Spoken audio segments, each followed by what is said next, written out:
class of UGC NET, paper 2 is going on. The topic for today's discussion from Unit 5 is methods of sampling. In last session, you all know that we discussed data collection and classification. How is data collected, how we classify it further, and now in this session we will learn about sampling कि data में से sample कैसे लिए जाते हैं. एक data की जब प्रॉपर स्टडी करनी पड़ती है तो हम पूरे का पूरा पॉपुलेशन को नहीं स्टडी कर पाते हैं. Right, my dear students? So we collect samples and from that sample we draw the conclusions. So in this session we will see कि ऐसे कौन से method of sampling होते हैं and then we will discuss them elaborately. So in statistics there are two methods of sampling. Majorly दो method होते हैं. The one in your UGC NET syllabus है probability sampling method and the other one is non-probability sampling method. Probability and non-probability.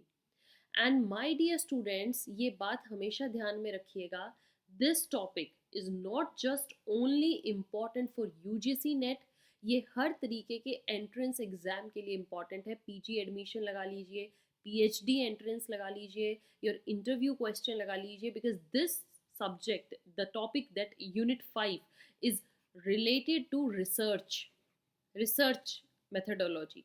और वहाँ पर भी आप यही पढ़ेंगे और यहाँ पर भी. तो इन टॉपिक्स को स्किप मत करना. Methods of sampling. So let's start with the very first probability sampling method. क्या होता है प्रोबेबिलिटी सैम्पलिंग मेथड और इसमें कौन कौन से पार्ट होते हैं? तो सबसे पहले देखिए, प्रोबेबिलिटी सैम्पलिंग मेथड को पहले मैं बताती हूँ क्या होता है. ये ऐसा मेथड होता है जिसमें कि जितनी पॉपुलेशन मीन्स जितने के जितने मेंबर्स को आपने स्टडी करना है, all have the equal chances to come. सबके इक्वल चांसेस हैं कि वो सिलेक्ट हो जाएंगे, इक्वल चांसेस ऑफ सिलेक्शन. ऐसा नहीं है कि उनको आउट ऑफ द फील्ड कर दिया जाता है. अगर क्लास में 28 स्टूडेंट्स पर डेटा स्टडी किया जा रहा है या उनके लिए कोई ड्रॉ निकालना है, कोई कंक्लूजन निकालना है, तो all the 28 students have equal chances to get selected in the sample. इसको हम बोलते हैं प्रोबेबिलिटी सैम्पलिंग मेथड. किसी के साथ बायसनेस नहीं की जाती. It's without any biasness. No biasness is there. Now, this probability sampling method is further divided in. Let's study. The very first is simple random sampling. Simple random sampling क्या होता है? In this case, each individual means जो भी study आपने जिन लोगों पर करनी है, हर इंडिविजुअल का is chosen entirely by chance. पूरा उनके चांस पर निर्भर करता है कि वो सिलेक्ट होंगे कि नहीं. एंड जो भी मेंबर्स हैं, each member of the population has an dash chance of being selected. जितने भी वो मेंबर होंगे उनके हैं equal chance of being selected. I told you probability में क्या होता है, हर पॉपुलेशन के पास इक्वल चांस है कि वो सिलेक्ट हो भी सकते हैं, नहीं भी हो सकते. इसलिए इसका नाम बहुत ही सिंपल रखा गया है, सिंपल रैंडम सैम्पलिंग. सिंपली आप रैंडमली किसी को भी सिलेक्ट कर सकते हो. The next type is systematic sampling. System के साथ जब एक सैम्पलिंग की जाती है, एक सिस्टमैटिक वे से आप सैम्पल्स निकालते हो, तो उसमें क्या है, यहाँ पर इंडिविजुअल्स के पास क्या है, are selected at regular intervals from the sampling frame. ठीक है. आप जैसे कि पूरी क्लास है, पूरी क्लास में आपने क्या किया, सपोज कीजिए 30 स्टूडेंट्स हैं और सबको आपने हाइट एंड वाइज खड़ा कर दिया. ओके, ऐसे ऐसे हाइट एंड वाइज कर दिया 5 रोज में से. नाउ अमंग दीज 5 रोज में से आपने choosing every 5th name. Okay, जैसे ये तो मैंने दूसरे एग्जांपल लिए, जैसे आप अल्फ़ाबेटिकली अपनी क्लास के सारे स्टूडेंट्स के रोल नंबर को ऐसे लगा लीजिए अल्फ़ाबेटिकली.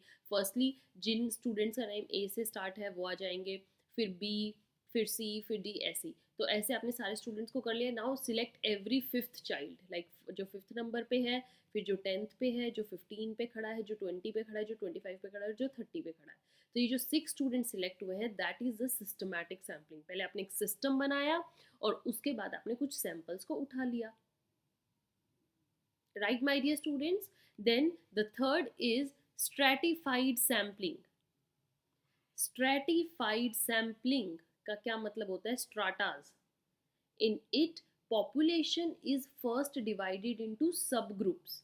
आप क्या करते हो, जैसे पूरी पॉपुलेशन है, पूरे स्टूडेंट्स हैं, सारे अपनी क्लास के स्टूडेंट्स निकाले और सारे स्टूडेंट्स ने जो जो उनसे पूछा गया कि आप कौन सी स्ट्रीम लेंगे, तो किसी ने कहा वी विल टेक साइंस, किसी ने कहा वी विल टेक मेडिकल, किसी ने बोला वी विल टेक कॉमर्स, किसी ने बोला वी विल टेक ह्यूमैनिटीज़, किसी ने बोला वी विल टेक कंप्यूटर्स, सो आईटीज़ जिसको हम कह देते हैं आईटी। तो ऐसे ही कई सारे बच्चे आए। ओके, तो अब ये सॉरी ये कई सारी स्ट्रीम्स हैं, हर स्टूडेंट से उनकी पसंदीदा स्ट्रीम के बारे में पूछा गया और आपने उनको फर्दर सब ग्रुप्स में डिवाइड कर दिया। सपोज साइंस लेने वाले 4 स्टूडेंट्स हैं, मेडिकल वाले 6 हैं, कॉमर्स लेने वाले 10 हैं, ह्यूमैनिटीज़ के लिए 8 हैं और आईटी के लिए 2 हैं। तो ऐसे ये डिवाइड हो गए। अब क्या है, यहाँ पर अब जैसे ही सब ग्रुप्स बनाए who all share similar characteristics, ठीक है, उनमें सिमिलर कैरेक्टरिस्टिक्स है, मतलब सेम बच्चे आ रहे हैं, किसी ने साइंस ली है, किसी ने मेडिकल, किसी ने कॉमर्स। तो ये स्ट्राटाज हो गए। अब क्या करोगे, dividing the students into streams and then आप उनमें से रैंडमली, जैसे यहाँ से 4 स्टूडेंट्स थे, कोई 2 पिक कर लिए, यहाँ पर 6 थे, कोई 3 पिक कर लिए। Now you randomly pick from each. This is कि firstly dividing them into sub groups, जिसको हम स्ट्राटास भी बोलते हैं, and then among these stratas you randomly pick the students. Okay, then moving to the next type of same probabilities distribution को ही आज हम इस सेशन में डिस्कस करेंगे my dear students. The next part that is non probability है जो ये, this we will discuss in next session, ताकि आप कंफ्यूज ना होए और एक पार्ट को अच्छे से समझिए इसमें क्या क्या आता है। Simple random, systematic, stratified. Now we have clustered sampling.